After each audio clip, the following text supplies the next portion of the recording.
the area.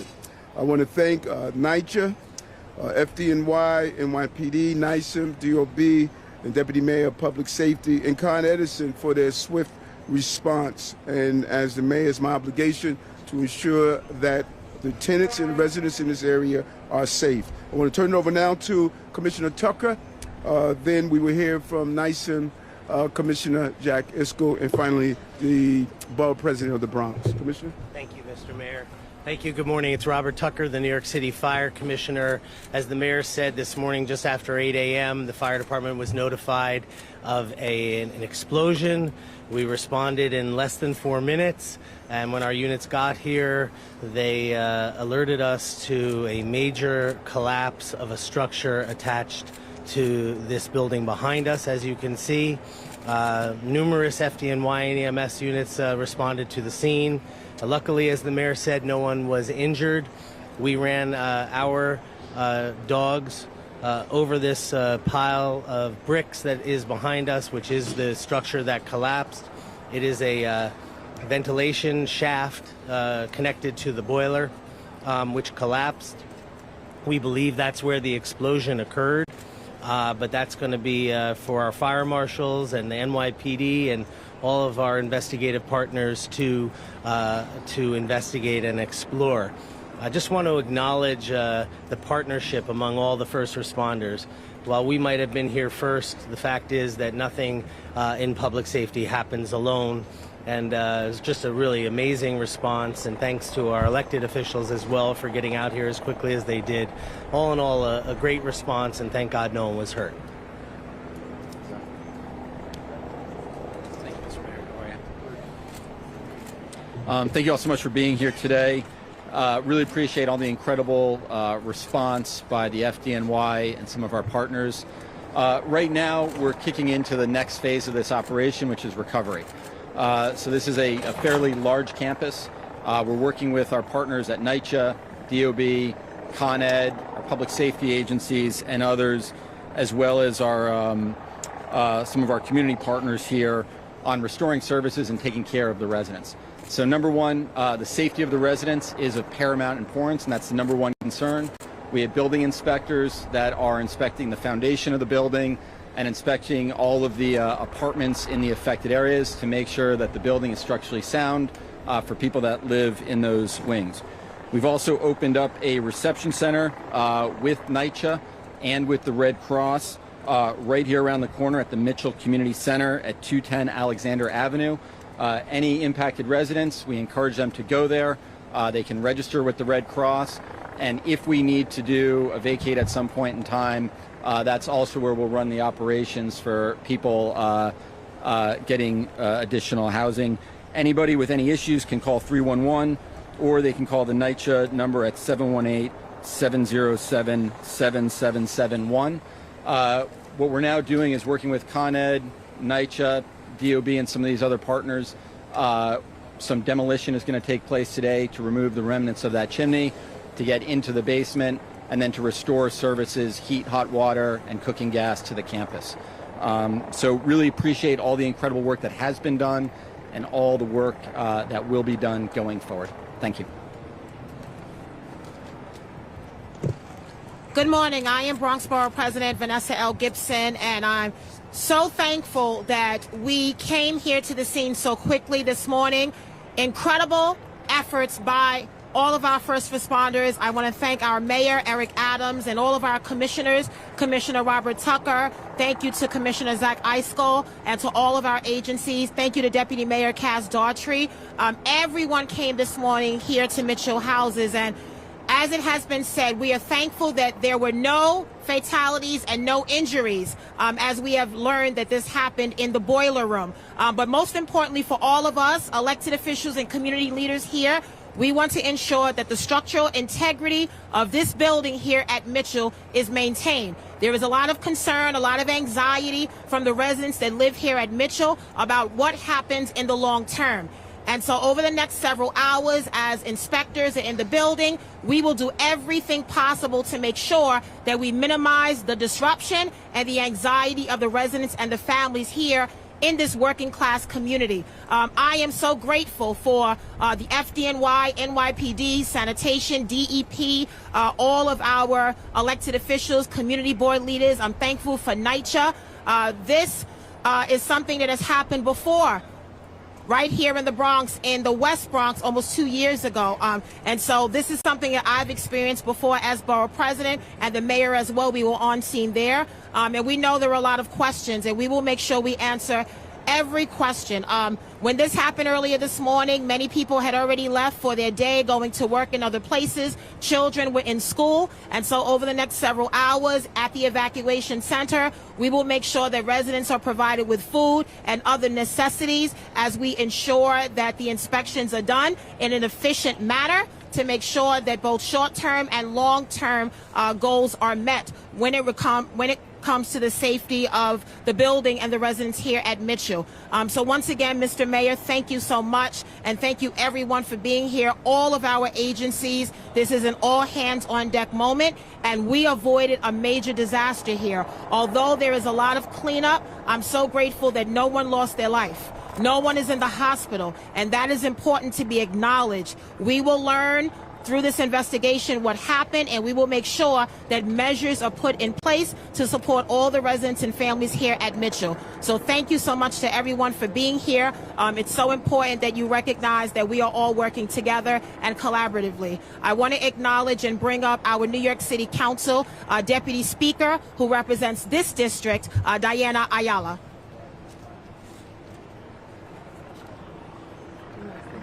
And I'm bringing with me Assemblymember Amanda Septimo, who also represents this area. I wanted to say a few words in Spanish. You've heard, all of the details in English, pero quería decir que estamos hoy aquí en Mitchell Houses. Obviamente esta mañana tuvimos una explosión en el departamento del boiler que subió al área de la chimenea, y eso resultó en que la estructura se cayera parcialmente. Estamos tratando de identificar la causa exacta. Todavía tenemos los ingenieros y todo el personal que se encarga de eso están aquí, pero quería dejarles saber que a los inquilinos y las personas que están llamando, que están preocupadas, que gracias a Dios no hubo fatalidad, todo el mundo está bien, las personas que trabajan aquí, gracias a Dios, pudieron salirse del medio a tiempo, y ahora la prioridad es asegurar que la estructura de los apartamentos que estaban lo más cercanos a la línea F y G estén estructuralmente bien y que las personas puedan volver. En el caso de que no puedan volver, NYCHA ha identificado cuartos en hoteles en el área para poder relocar a esas personas, y les van a dar obviamente unos vouchers para que tengan para comer y para lo que necesiten. Y estamos también trabajando con los inquilinos si necesitan medicina y tienen que entrar al edificio para que alguien entre con ellos. A los que tienen mascotas, pues estamos también haciendo la diligencia para asegurar de que se las puedan llevar con ellos. Pero como dijo la portavoz, la presidenta del condado, tuvimos mucha suerte en este caso de que nadie salió herido de esto. Esto se puede arreglar, pero no tuvimos ninguna pérdida de vida, que fue un milagro en actualidad. No va a haber gas. Obviamente el boiler que se dañó, obviamente que explotó, es el boiler que prohíbe la calefacción y agua caliente para todo el complejo. So NYCHA va a traer unidades portables por ahora, temporariamente, y le seguiremos dando más información mientras venga, pero por ahora, gracias a Dios, está todo el mundo seguro. Estamos dando información, la Cruz Roja está aquí cogiendo los datos de las personas en el caso de que se tengan que relocar. I'm going to be brief, pero voy a comenzar en español. Nosotros sabemos hoy que fue un accidente grandísimo aquí en el Bronx. Se evitó una tragedia, pero nosotros tenemos que ver cuál fue la causa, porque nosotros solamente vemos problemas como en lugares como lo de nosotros. Áreas como el Bronx, que no tienen recursos. Nosotros le mandamos recursos a NYCHA para asegurar que nuestros edificios pueden estar seguros, pero estamos aquí en esta emergencia. Nosotros tenemos que averiguar qué fue lo que pasó y por qué siempre pasa en lugares como el Bronx. Yo soy Amanda Septimo, asambleísta aquí en el Distrito 84. Most of what needs to be said has already been said. My name is Amanda Septimo. I represent this area. We have to get to the bottom of what happened. We were lucky that this emergency didn't result in a loss of life, that it didn't turn into a tragedy. but we can't be relying on luck to keep our communities safe. We send resources down from the state to make sure that boilers get fixed, to make sure that elevators get replaced. We have to get a clear accounting of what happened and who is responsible, because we cannot leave our tenants to hope that everything is happening the way that it's supposed to. And today is evidence of the fact that it absolutely is not. So I'm thankful to FDNY, to all of the first responders who are here, making sure that we can get this building to a place where people can feel comfortable living in it. But what I look forward to most is tenants getting back inside there, us making sure that they actually feel safe, and getting to the bottom of what happened here today. Thank you. I want to hear from NYCHA.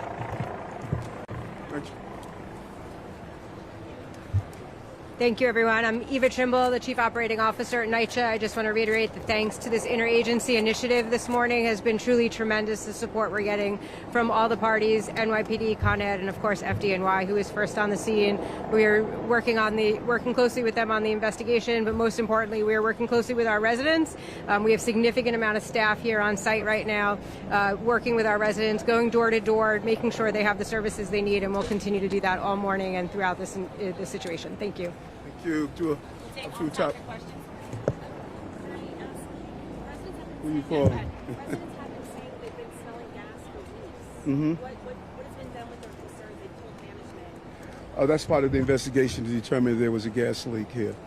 The federal government shut down today. Is that going to have any impact on the repair efforts in this building? I'm thinking specifically of FEMA, HUD, or any other federal dollars that may be at play here. No, the repairs are going to take place no matter what, and we're doing an analysis of the impact of the shutdown on the federal level. But that has something to do with making sure that this shoring up the building where the explosion took place and doing the repairs. What do you say, Mayor, and maybe from the NYCHA spokesperson, to the people who lived here and have feared something like this could happen and are afraid to go back in? Well, it's not lost on me that October 1st is the first day that heating is turned on, and I think that all of us should use this as a reminder that your boilers have been sitting idle throughout the entire summer. And so when you flip those switches, and in fact, I have to do the same on my small building to make sure you see if there's a smell of gas, just take an extra step of precaution. The hundreds of NYCHA housing throughout the city, today the switch is going to be flipped to turn on their boilers, and we're going to make sure as safety as possible. No one woke up this morning and said we wanted an explosion here at this building. Our thousands of NYCHA's employees are dedicated, committed public servants. Anytime anyone that knows that when gas is involved, you want to be take as much precaution as possible. And when things like this happen, you investigate to determine how do we alleviate, if not eradicate it from happening in the future. Madam, a related question. For all NYCHA properties then, is there some protocol that's going to happen now that this has happened? You want to speak about that, NYCHA? Did you hear the question? Yes, I did hear the question. Thank you. So to be clear, NYCHA tests all of our boilers throughout the summer ahead of heat season. We do a summer overhaul that actually starts in the early spring to make sure the equipment is ready for the heat season. So we have to wait for the investigation to see exactly what happened here in order to figure out how we prevent this from happening again. Mayor, two questions. One is, how long do you expect it'll take before you know whether or not it's safe for the residents in this building? Are we talking about an hour, hours, a day? And then the other question is, was there work going on recently with that boiler? Was there, I'm sorry, the second part? Recent work going on with that boiler. So let's find out the recent work. And is Jimmy here? Commissioner Adams? Are you doing the structure aspect of how long it takes to get back in the buildings? Yeah, well, I mean, we're going to regroup as a team later in the afternoon, 2 o'clock, 3 o'clock hour, after we've had some assessments. Our DOB team is in a complementary role. We have our emergency response team. We have our forensic engineering unit to partner with our friends at NYCHA to walk the buildings. We'll have a better assessment about all of it in the early afternoon. In terms of the question of work being done, my understanding is that work was being done on the boiler. I don't know if our friends at Fire or Con Ed want to speak to that. A permit was pulled and work was being done on it actively. I have a follow-up. My understanding is that there was a partial stop work order on this building issued in June. Did it have anything to do with what happened today? We have our team back at 280 going through the records on all of these buildings, and there are some open violations, but we don't know at this time if they have anything to do with this incident. We come here often for sidewalk sheds or elevators. There are 3 open violations on boilers, but those were for non-safety related defects, and I just urge caution that we don't jump to any conclusions that they are related. We don't know if they are or they aren't. We certainly will certainly let everyone know as soon as our team has done its full assessment. Residents don't get safe sleeping in their apartment buildings. Wait, hold on. She's going to point to who we asked the question. We're not going to call out. Actually, I guess just ahead of that question, how many people exactly evacuated, displaced, and I know you have to wait for the inspection, but can they return some of them tonight, or do they all need a place to stay? Nycha? So the investigation is still going on. We have DOB inspectors as well as structural engineers going door to door, going to every single apartment. Right now, this morning, FDNY evacuated the F and the G lines, but those are the only people right now that are evacuated from the building. So we're going door to door to ensure the structural integrity of those units, as well as inspecting the basements and roof and other parts of the structure to ensure there's nothing wrong with the building. Until we know the results of that investigation, we really can't say what's going to happen next. Okay, thanks. Thanks, guys. Residents don't get safe sleeping in their apartments. Where should they go tonight?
Thanks, Greg.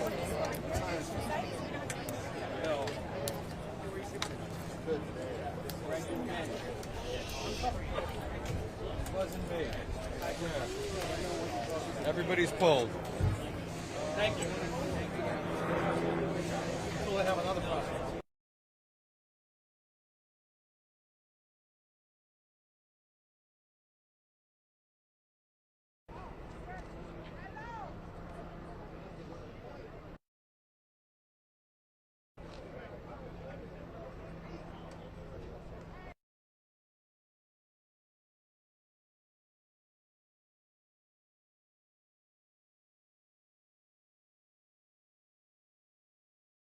Point.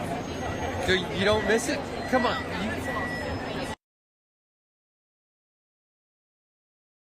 Riverhead.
Well, hello, and welcome to the Edward M. Kennedy Institute for the United States Senate. I'm Emily Rapp, the Director of Democracy Programs here at the Institute, and I'm thrilled to welcome you here to this virtual conversation on the 15th anniversary of the signing, Senator Kennedy and the Affordable Care Act. Throughout his career, Senator Kennedy championed the cause of quality, affordable health care for all Americans, especially during his service as chairman of the Senate Help Committee. To mark the 15th anniversary of the signing of ACA, we are incredibly fortunate to be joined by the Senator's former Health Staff Director, David Bowen, who served for over a decade on Senator Kennedy's staff. As staff director, David led the policy development and negotiations for major health legislation, including the Affordable Care Act, the Genetic Information Non-Discrimination Act, and the Pandemic and All Hazards Preparedness Act. Following his Senate service, David served in senior roles at the Bill and Melinda Gates Foundation and Malaria No More. Moderating today's conversation is Julie Ravner, Chief Washington Correspondent with KFF Health News and host of What the Health, the outlet's weekly podcast on health policy news. Julie spent 16 years as a health policy correspondent for NPR, where she helped lead the network's coverage of the passage and implementation of the Affordable Care Act. Julie is also the author of the critically acclaimed reference book, Healthcare Politics and Policy, A to Z. We are honored to have both Julie and David here today for this special discussion on the history of the ACA's passage, its impact, and the challenges that remain around healthcare today. We look forward to questions from our Institute members and staff alumni community at the end of the conversation. Thank you for your support. And lastly, given the rapid change of pace in today's political environment, I will note this conversation is being recorded on Friday, March 7th. And with that, I'd like to hand it over to Julie to begin today's conversation. Julie? Emily, thank you so much. I am so happy to be here for this. I can't believe it's been almost 15 years since the Affordable Care Act was signed into law. I was actually in the room. It was, I will say, very exciting. Here's what we're going to do. David and I are going to chat for 35 or 40 minutes, and then we will open it up to your questions. I will remind you when the time comes, but we're going to want you to use the raise hand function, please. And then we will open up your mic and you will get called on. As I said, it's a big honor for me to be here today. A little about my background for this discussion. I started covering healthcare on Capitol Hill in 1986. So while I didn't cover all of Senator Kennedy's efforts at health reform, I was there for his unsuccessful efforts at pushing through an employer mandate in the late 1980s and early 1990s, as well as the Clinton health care plan. And then I was there for his more successful efforts at passing CHIP and the Health Insurance Portability and Accountability Act, HIPAA. So I've seen most, but not all of the work. David, where does your timeline fall in this very long and distinguished career of working for health reform under Senator Kennedy? So I began in the fall of 1999 as a science fellow, as an incredibly clueless science fellow. I was fortunate enough to receive a AAAS, American Association for the Advancement of Science, which is actually currently organizing Stand Up for Science today, as this is being taped, fellowship to work on Capitol Hill. And I remember interviewing with the Kennedy office and being struck by how tough the interview was. David and Sibel and others, and it really made me want to work there because I thought, well, in addition to this incredible heritage, these are people who take the role of being a fellow seriously. And I remember my first day, I was told to come in around noon. I thought I would just sort of be shown where my tiny little desk and what was then called the pit would be. And then I sort of get familiarized. I had about half an hour of that. And then someone ran in and said, there's an amendment on human cloning on the floor. Write some talking points, do a briefing book. And I said, sure, what's a briefing book? So, you know, my first sort of relaxing day in the office, I was there till about 2 a.m. and I was photocopying and I was putting 3 hole punches in. And that's how you learn. You learn by doing and you learn by throwing yourself in. And then many years later, I had the enormous privilege of sitting in front of a blank piece of paper and sketching out the beginnings of what became the Affordable Care Act. And what an extraordinary privilege, to be in that place, to work with the colleagues I worked with the team that I worked with. And when you say Kennedy team, you don't just mean the people you're working with at that moment. There is an unbroken line of people that you learn from who've gone before you. Senator Kennedy never really got the memo that anyone left and wasn't working for him anymore. So you just sort of felt like everyone was part of it. And of course, the senator himself was simply extraordinary. And I will say, as a reporter, I also had that feeling that there was this unbroken line. I don't remember who was working for the senator when, because I figured everybody I ever met who had worked or was working for the senator continued to be an ersatz staffer, if you will, because that's kind of how the place worked. So did the senator have kind of a guiding strategy for going into some of these big projects? Obviously, as chairman of the Help Committee or ranking member occasionally, there would be the routine work, things that Congress used to do, like authorize programs and reauthorize them. And then there would be these periodic big picture things, of which obviously the Affordable Care Act was one. Did you approach those differently than just sort of the standard legislative activity of the day, month session? Yeah, I mean, to some extent, we were working on health reform from day one, but I can really count my kickoff on the ACA specifically from a very particular day.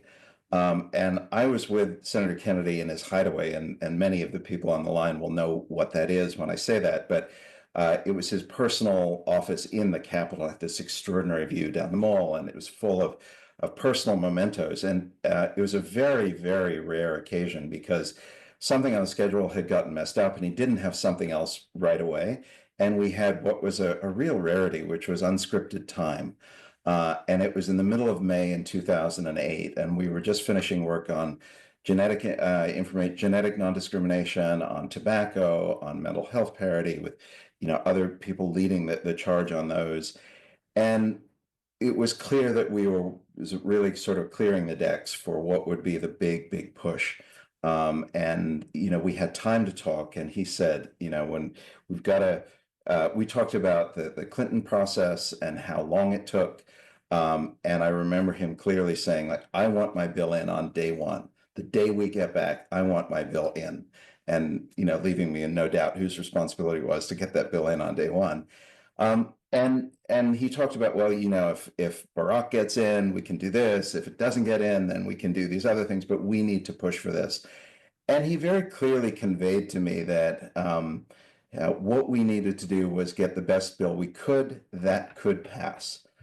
He had no interest in a statement that didn't pass, in something where you held out to the last moment for something that wouldn't get through.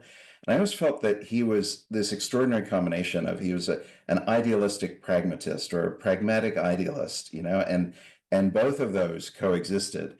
He wanted to make the most progress that we could, but make sure it passes. And I remember the date so clearly because I thought this would be the first of many conversations I'd have in the hideaway or in person with him. And I remember the date because it was a few days later that he got sick. And his ability to be back changed so much, although his impact and his sense of being this guiding force, and particularly on this get a bill done, never left, even though he wasn't around as much. So one thing about the Affordable Care Act that was very different from a lot of the other efforts at major health reform is that the push started years in advance. Talk about some of the groundwork that went into getting ready for, what was going to be this big push. Yeah, I mean, some of that, all the things that you mentioned were to some extent preludes. HIPAA, or as it was known in our office, HIPAA, was a prelude to that, and CHIP was a prelude and steps toward. The other big step, it was the Affordable Health Plan debate, which of course did not produce a bill.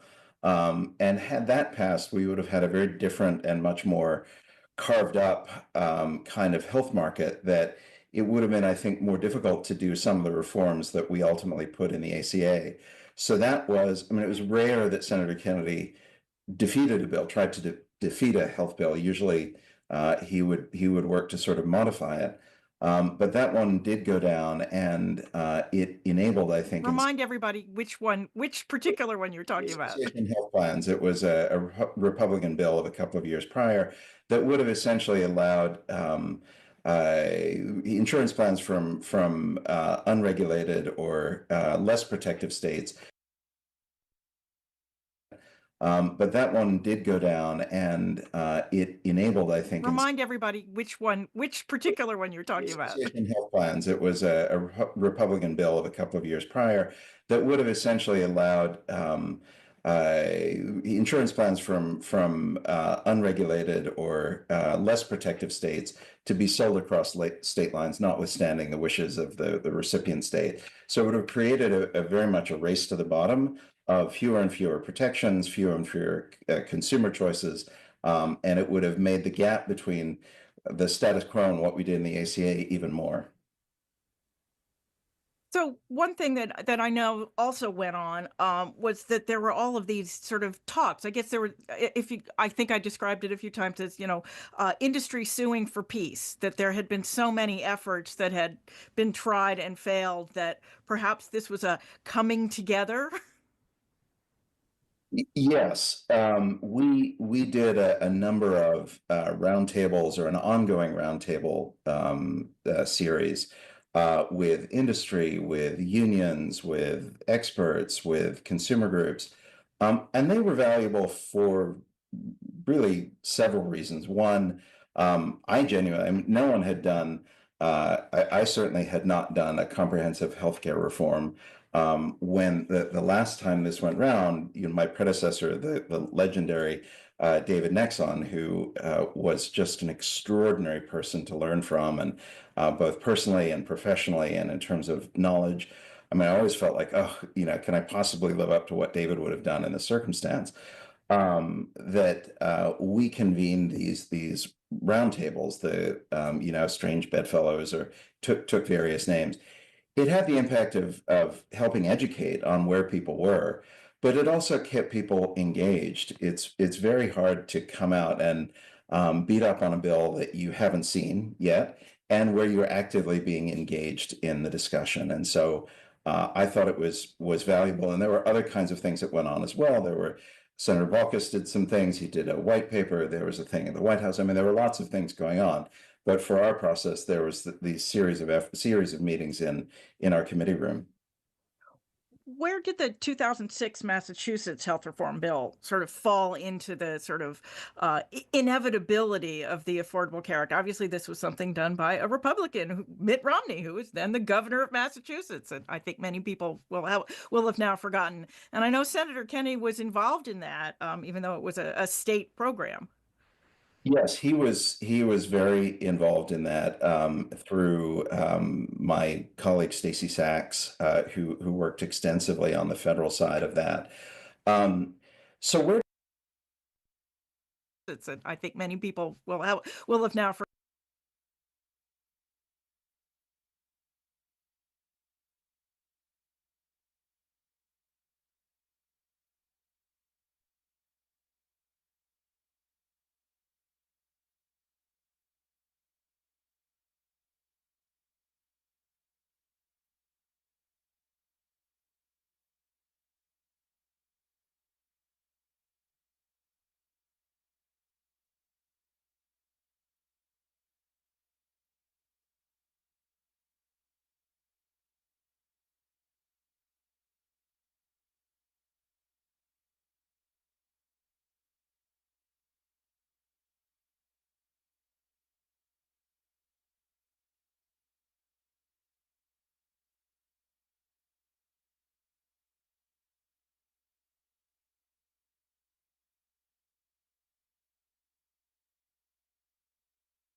These series of meetings in our committee room.